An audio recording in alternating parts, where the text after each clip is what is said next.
Okay, looking at the track listing here, I'm like, I don't even know where to start. Album review time for Lotus by Little Simz.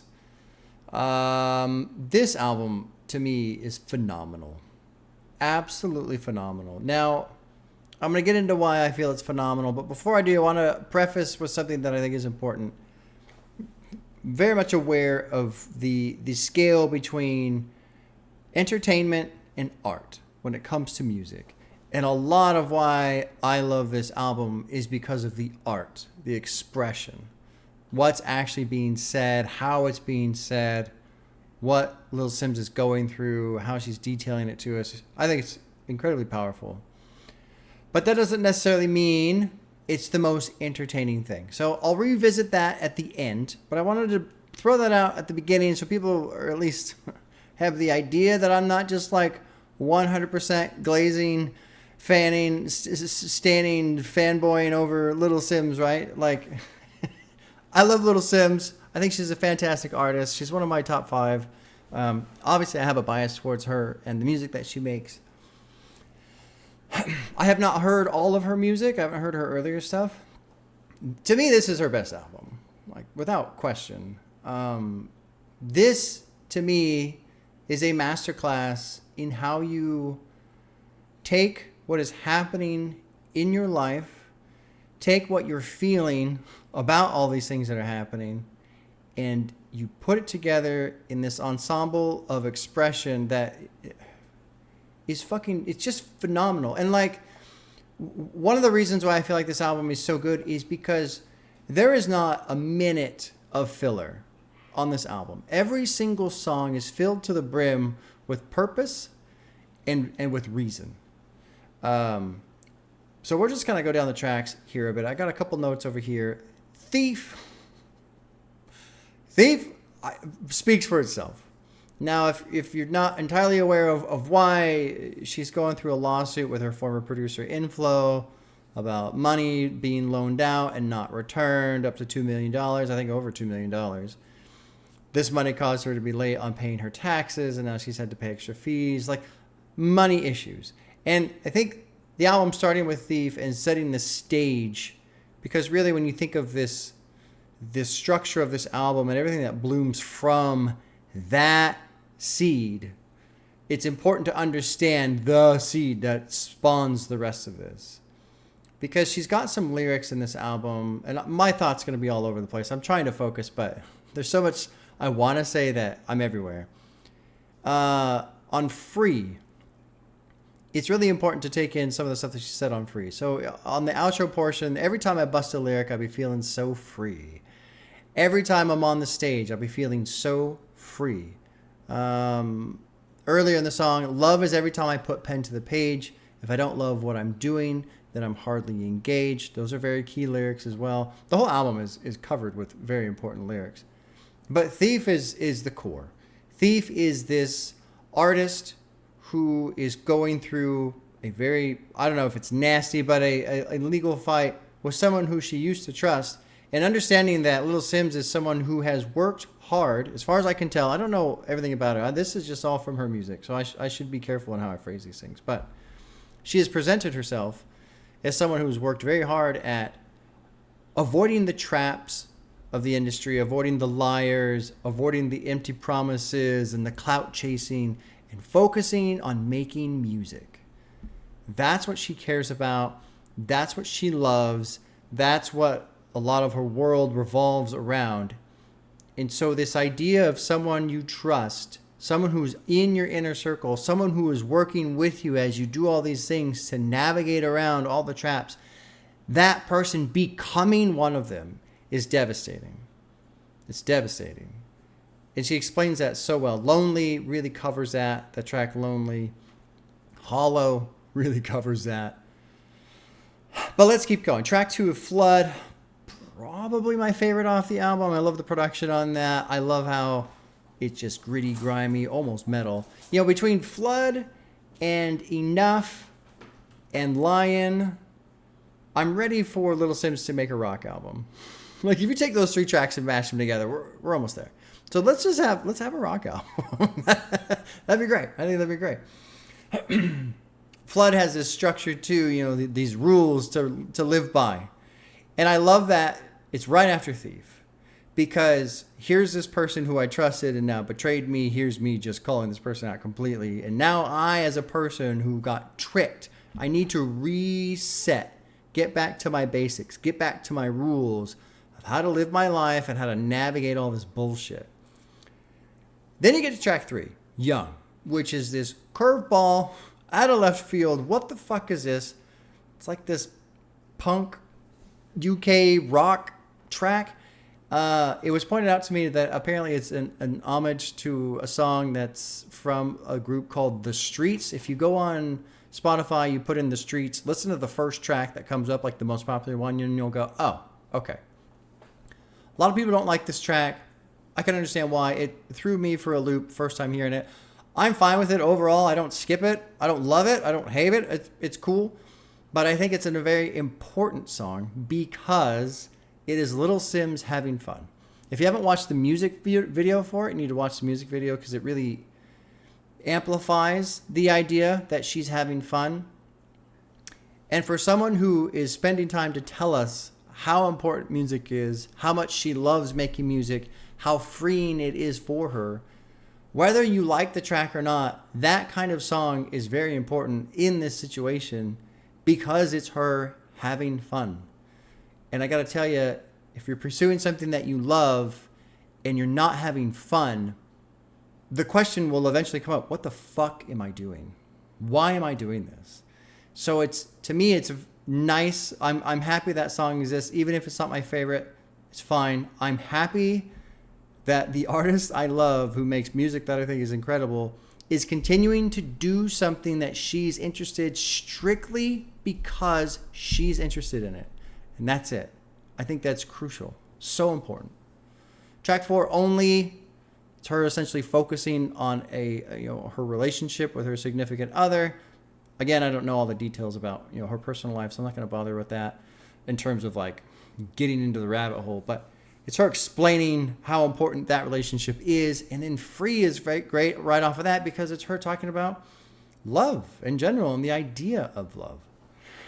And of course, the lyrics that I mentioned before. And then you keep going. You get the song Peace, which musically, there's probably plenty of people out there that think it's boring. It's supposed to be kind of boring. It's supposed to be this, as far as I take it, the impression I get, this feeling of, I need to slow down. My mind is racing. Everything's going crazy. My world is falling apart. I need to slow down. And as you keep going through, again, my thoughts are all over the place. Something that makes this album so great, I wrote down this note. I don't even know if it makes sense now. I love how she is a person who is processing her feelings, acknowledging the situation, acknowledging how she feels, not kicking herself for feeling it, acknowledging what other people have done to her, not playing a victim, not blaming everybody else but herself. It's very, very healthy. Very, very healthy how she has approached this shit sandwich, essentially, that she's forced to eat at this point. Hollow, when I listen to Hollow, kind of Peace and Hollow almost strikes me as a song that's like, she probably wrote it at 2 a.m. after laying in bed for 90 minutes straight, staring at the ceiling in the dark, going, I gotta fall asleep, I can't fall asleep. But her brain is just going and going and going. Again, it's another track where musically, okay, maybe there's not a whole lot there if you're looking for entertainment. But to me, it's just another very specific chapter of processing. Lying is important because you got this, we don't care for what they say, that's my superpower. And to me, it comes off as both a mantra of something to remember and something to practice. So you can, there's all this shit that's going to be said online. People are going to say this or that or whatever about her music. As a person who cares about what she makes, as a person who must enjoy what she makes, got to ignore the noise, pursue what I'm interested, and that's that. And treat it like my superpower. And so also, with Lion, gets a little bit more upbeat. Enough is great. I love the beat on Enough as well. God, I told myself I wouldn't just talk about lyrics over and over and over again, and it's like all I want to do. I would probably literally just recite the whole album top to bottom. You can't boil Flood down to just lyrics. No, I know. No, and it's okay. Track 10, Blood. This back and forth between her brother is beautiful. It's heartbreaking. It's so well done. Again, it's just, to me, it's another healthy acknowledgement of the importance of a relationship, yet the strain that exists on the relationship because of the circumstances. And I like that there's some back and forth, and you didn't do this, and yes, I did, but you're never there, but who are you to say? But there's still love there. And of course, what is it, the chorus, my family is my armor, and just the importance of those relationships to her. Lotus is fucking incredible. Her verse, I love Lotus because Lion is this idea of we don't care about what they say, and that's my superpower. And then Lotus is her coming in, and it seems like just this scathing rebuke about anything anyone has ever said about her, ever. And I love how it's not this thing about, well, I'm going to, get online and argue with people. No, I'm just going to say very plainly, very, very clearly with the scalpel of a pen what I think about what other people think. So on one hand, it's like my superpower is to not worry about what other people think. On the other hand, go fuck yourself. Love it. Love Lotus. The verse on Lotus is incredible. Lonely is beautiful because it's sad, but it's her acknowledging, well, not even acknowledging, just explaining how much it seems like her world was falling apart at the time. How there's a couple lines in there. I didn't write these down, but there's a couple lines in there about maybe I'll do more rapping than more acting and less rapping because I don't even know who I am these days. There's another line in there about, whether or not to have my hand in the music or not, because essentially she's saying I can't even tell if this is good or not. Like everything's falling apart so much. I feel like I've lost my ear for music. And again, you have to remember this is from a person who is saying how much she loves music, how important that is to her. So it is the loss of a world in a sense. And then it closes up with Blue, which is fucking beautiful. I just, goddamn. The album's incredible. From a artistic expression point of view, from someone who is taking their life and just putting it all out there and breaking it up into pieces that can be processed and understood and worked on and managed, which is a beautiful way of just taking a hurricane of a life, a whirlwind of problems, and just going, okay, let's separate all this shit out. Acknowledge this, put it down. Acknowledge this, put it down. Fantastic. Now, on the music side of things, on the entertainment side of things, I've seen people say they were disappointed with this. It's not that great. I wasn't really into it. If you're looking for an album to just put on and bop along to and have a great time, yeah, sure. You're really not going to get into this. You'll probably like Thief. You'll probably like Flood. Maybe you're into Young. Maybe not. Only's cool. But then, yeah, you don't until you get down into like Lion, Enough, Lotus. Maybe that's it. Maybe there's only like 4 or 5 tracks on this album that you can really get into and just kind of hang out with, right? In terms of just having something on, something that's easy to listen to and be entertained by and all this other stuff. To me, I just don't really give a fuck. Like, I got to do a review still for the Trainspotting album by Rome Streets and Conductor Williams, and people have said, yeah, it all kind of sounds the same, and okay, sure. But at the same time, it just goes hard as fuck. Like, I don't put on a Slayer album for variety. I put on a Slayer album for thrash metal. I'm not going to put on Lotus because, yeah, I just want to have something cool on in the background. It kind of keeps my toe tapping, blah, blah. No. I'm going to put on Lotus because it's an album about a person who is going through a very difficult time in her life, and she's spelling it out so well, both in fury and in fear, in love and in anger, rage, almost timid at points, emptiness, loneliness, the importance of family, the importance of a relationship, importance of love, of feeling free, of being at peace. I mean, God damn, it's everything. It is just everything. And it's fantastic. So yeah, I get the criticisms or the statements that people make about, I'm not really into it. But that's not what this is. That's just not what this album is. And so there's sometimes I feel like, and this happens to me too, we come into an album that's new, we're excited about it, it's our favorite artist or whatever, and I hope it's this. Or I expect to hear something like this. But that's a false premise, a pointless premise, however you want to phrase that. Because whatever we want the album to be is irrelevant, because the album already is what it is. Like, it's already done. By the time it gets to us, it's done. It's over. It doesn't matter what our expectations are. So walking into an album with an expectation is kind of our own selves setting us up for a trap. Because, oh no, it's not what I expected. Okay.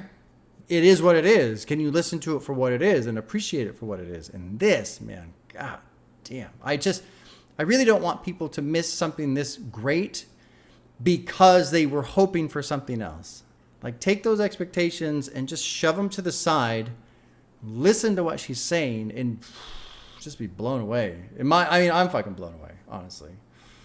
I think I've said before that Little Simz is... What excites me so much about her is I still am, but I remember just being such a huge Fiona Apple fan, mostly because of her pen. She's a great singer too, but God, the way she writes. And I remember being sad thinking, I'll never come across another Fiona Apple again. Like, how I feel about this person and how she writes and the songs that she makes, the way she just fucking bangs around on that piano sometimes or just plays it so gently. I just love Fiona Apple. But I'll never find that again. And then here comes Little Simz. And I go, oh, sweet. The hip-hop world has given me another one. So there you go. I did it. I kept it short at 17 minutes. Phenomenal album. Phenomenal. And yeah, great. It's not full of bangers. I don't care. If it were full of bangers, it would be empty, in my opinion. This album is overflowing with expression, processing, healthy wrestlings with shit sandwiches. Odd sentence right there. Anyway, there you go. All right, y'all. Take care. We'll see you soon.